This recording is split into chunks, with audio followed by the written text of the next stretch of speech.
vocals on it right away.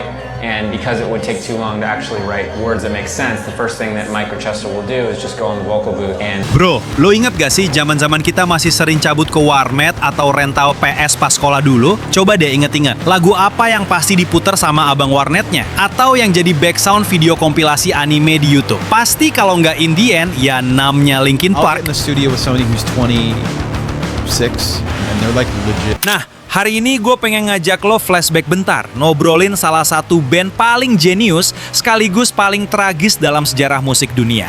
Band yang berhasil nemenin masa-masa edgy kita pas remaja, masa-masa dimana kita ngerasa dunia nggak adil, padahal cuma gara-gara diputusin pacar atau kuota abis doang. Meadowlands chorus change thing.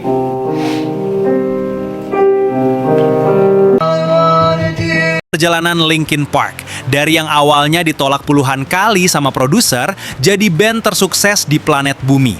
Ngalamin tragedi yang bikin hati patah, sampai puncaknya comeback mereka kemarin yang bikin skena musik dunia gempar lagi. Yuk, sambil santai, kita bahas.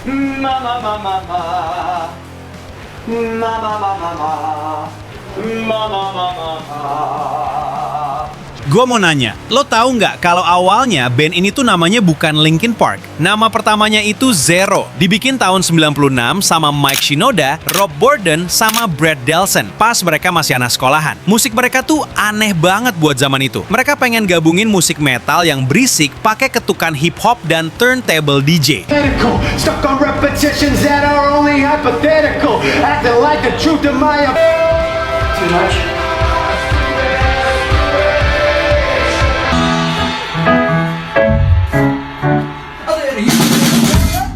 Dulu, orang-orang industri musik ngelihat mereka tuh kayak, ih apa sih ini? Gak jelas banget konsepnya. Mau nge-rap apa mau headbanging? Akhirnya, vokalis pertama mereka frustrasi, terues keluar. Nah, disinilah takdir mulai main, bro. Tahun 99, mereka dapat info ada vokalis keren dari Arizona, namanya Chester Bennington.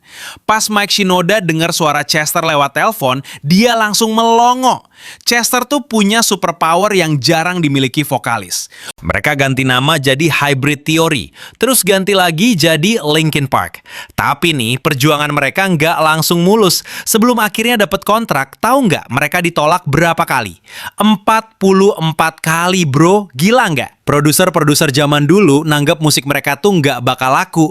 Tapi ya namanya juga jodoh nggak bakal ketukar, Warner Bros. Akhirnya ngeliat potensi mereka. Tahun 2000, album debut mereka yang judulnya Hybrid Theory rilis. Dan boom, dunia langsung kesengat listrik jutaan volt. Lagu In The End langsung jadi lagu wajib di seluruh dunia.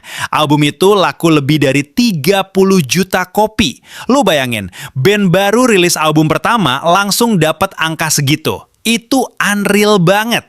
Nggak stop di situ, tahun 2003 mereka rilis album Meteora. Disinilah lahir lagu 6, lagu yang gua yakin lo semua minimal hafal bagian refnya lah. Lirik-lirik yang ditulis Mike sama Chester tuh dalam banget, bro. Mereka nggak bahas cinta-cintaan menye-menye, tapi bahas soal depresi, tekanan orang tua, dan rasa terasing. Makanya anak muda zaman itu ngerasa, anjir, ini band ngertiin gua banget.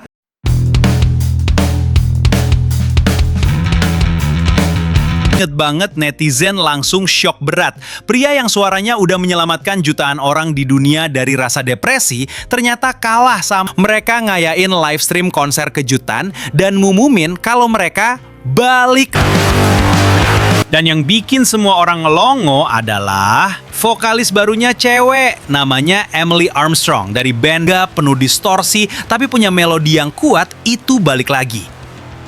Tentu aja netizen langsung kebelah dua. Ada yang pro, ada yang kontra. Banyak yang bilang nggak ada yang bisa gantiin Chester. Dan tebak apa? Mike Shinoda sendiri yang bilang kalau mereka emang gak Park tetap hidup.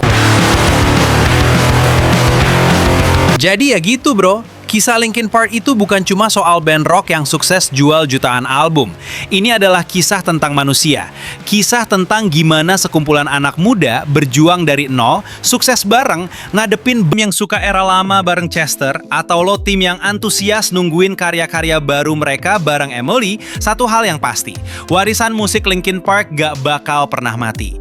Musik mereka bakal tetap abadi di playlist kita, di memori kita pas zaman-zaman warnet dulu. Nah, kalau lo sendiri gimana? Pas denger Linkin Park comeback kemarin, lo termasuk yang kejirangan atau yang masih belum bisa move on dari Chester?